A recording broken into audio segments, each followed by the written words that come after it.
naghahanap siya ng taning witness. Uso-uso ata dito, no? Na may mga kinausap siya na hinahanapan niya kami ng taning witness para sabihin na ang mga diskaya ay nagbigay ng 250 million pesos sa amin. Plus the fact, hindi ito madidinay. Ito yung isang fact na hindi madidinay.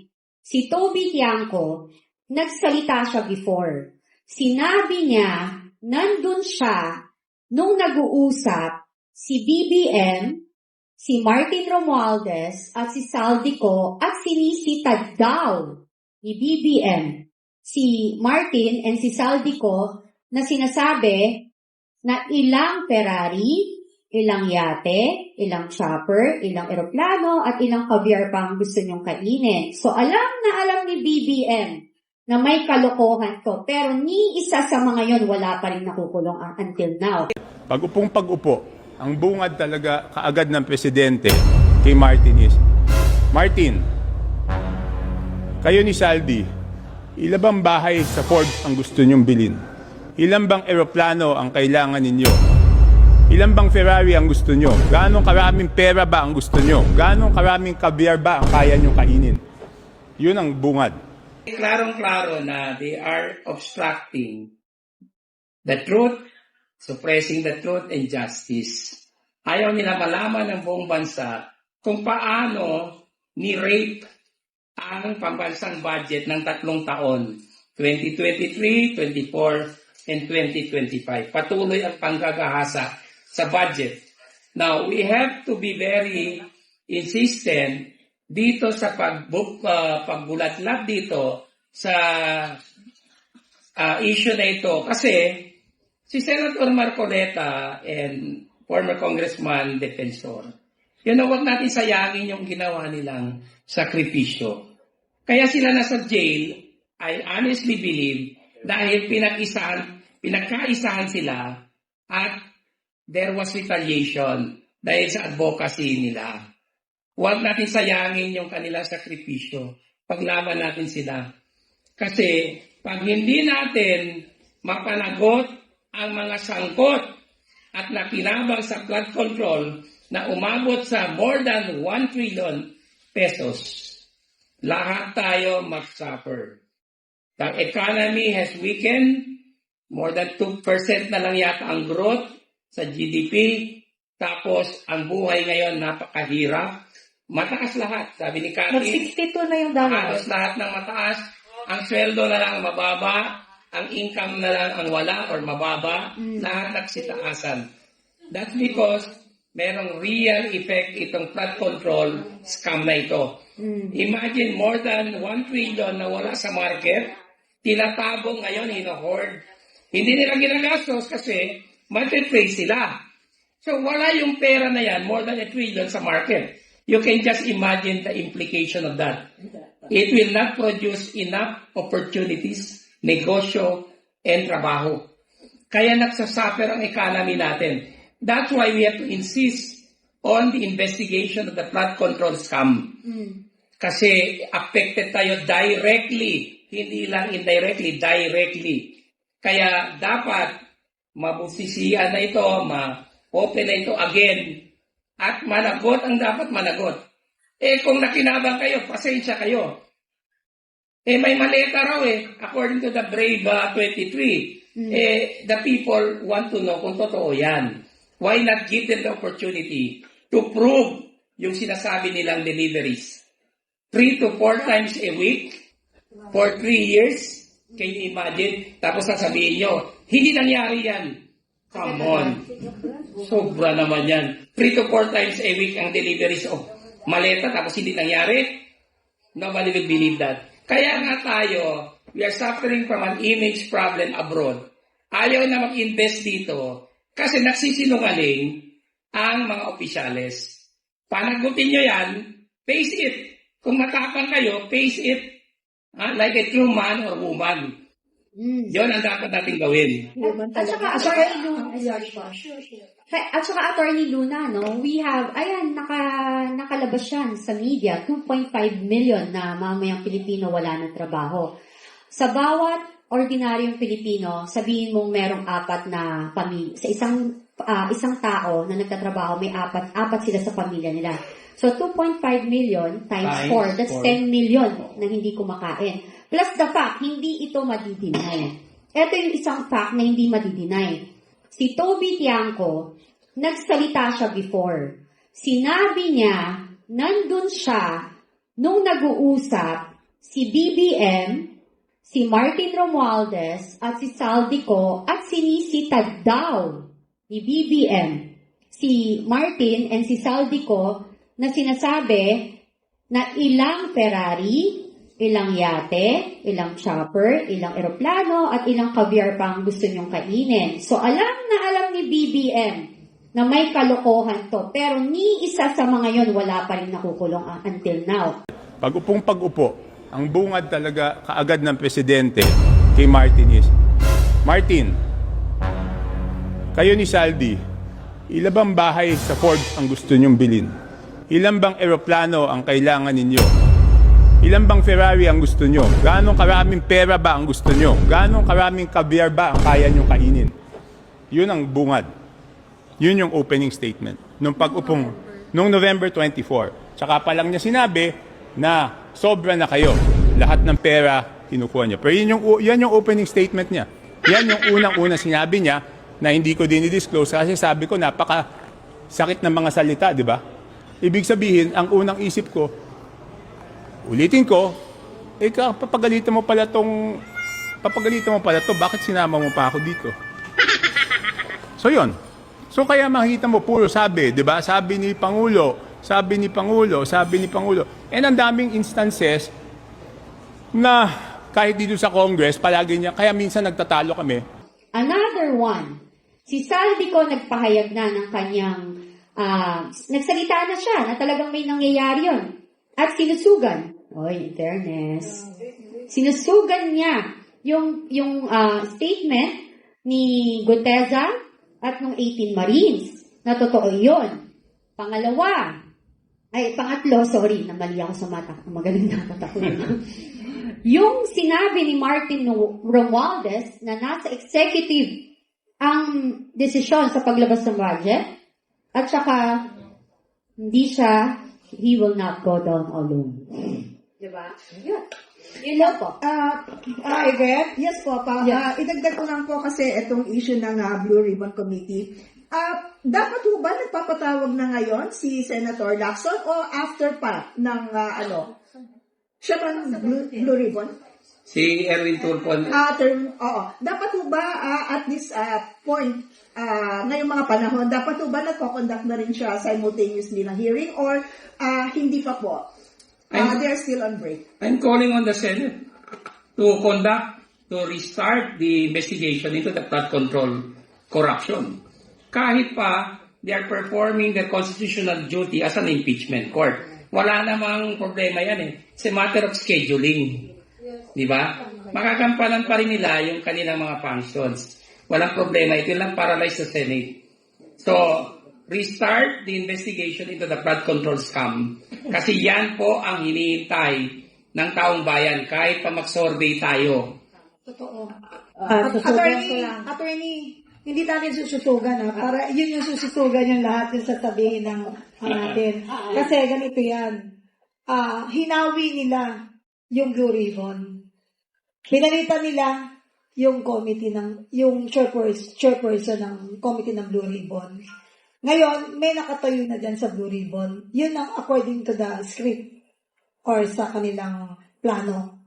Pero ang nakakasindak dito, hindi naman umaandar. Yung sinasabi natin, kailan o pwede ba? Kahit sabay-sabay pwede pag gusto. Exactly. Pero sangkatutak ang dahilan kaya hindi nagagawa. Sabi yata Penny, move on daw.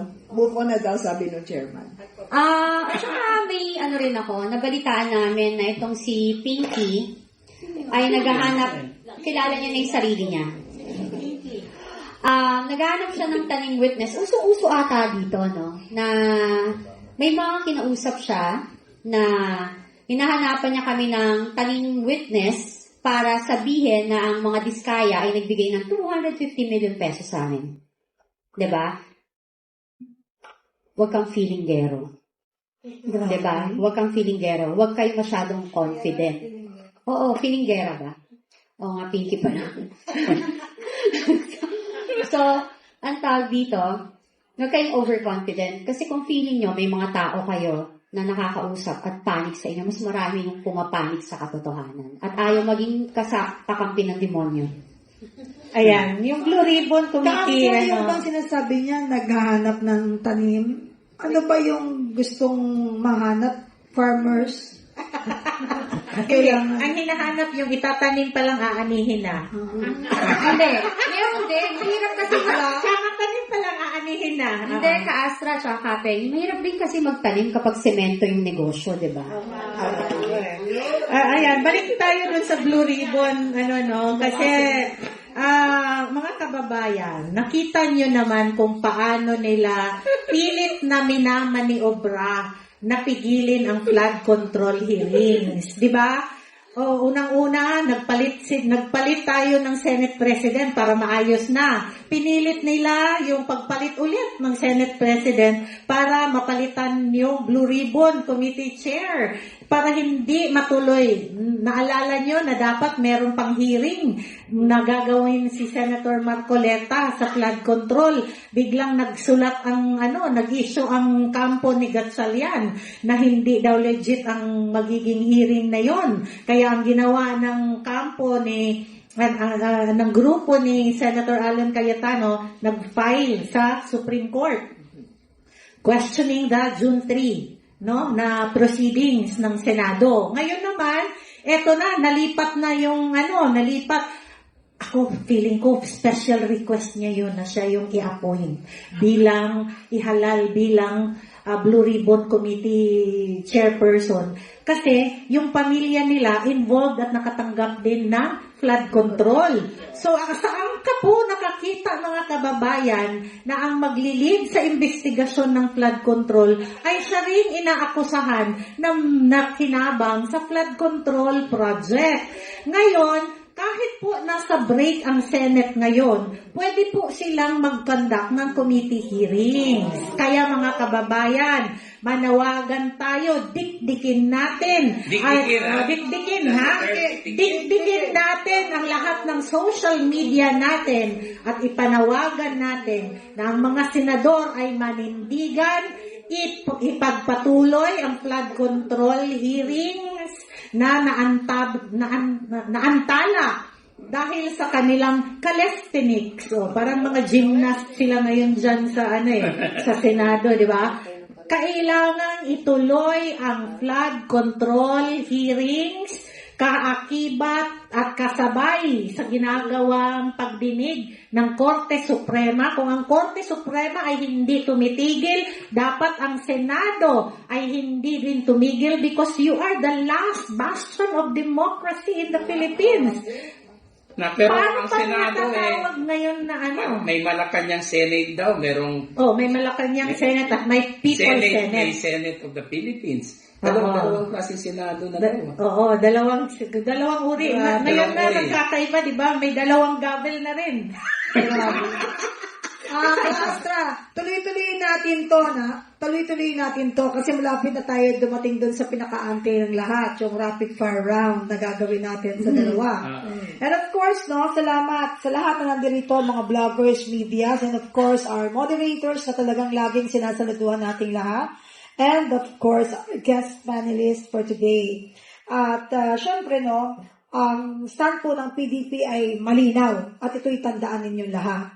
Rule of law, ang due process, at syempre ang accountability. Protektahan natin ang mga tao na tulad po ni Senator Marcoleta na lumalaban para sa tama kahit po nag-iisa. Walang dapat takutin. Walang dapat patahimikin. Ang pera ng bayan dapat para po sa bayan, hindi sa bulsa. Sabi niyo kanina, hindi kayo naniniwala sa karma. But, to tell you the truth, karma is real. What goes around, comes around. At ngayon, mga kaibigan, mga kasangga, kasama, pero walang kakampi, ayaw natin yun. Dito na po tayo sa rapid fire, at marami pa pong itatakil up sila, habang natin, pagkakasyahin natin ang 15 minutos para matapos natin ang kumpletong lahat.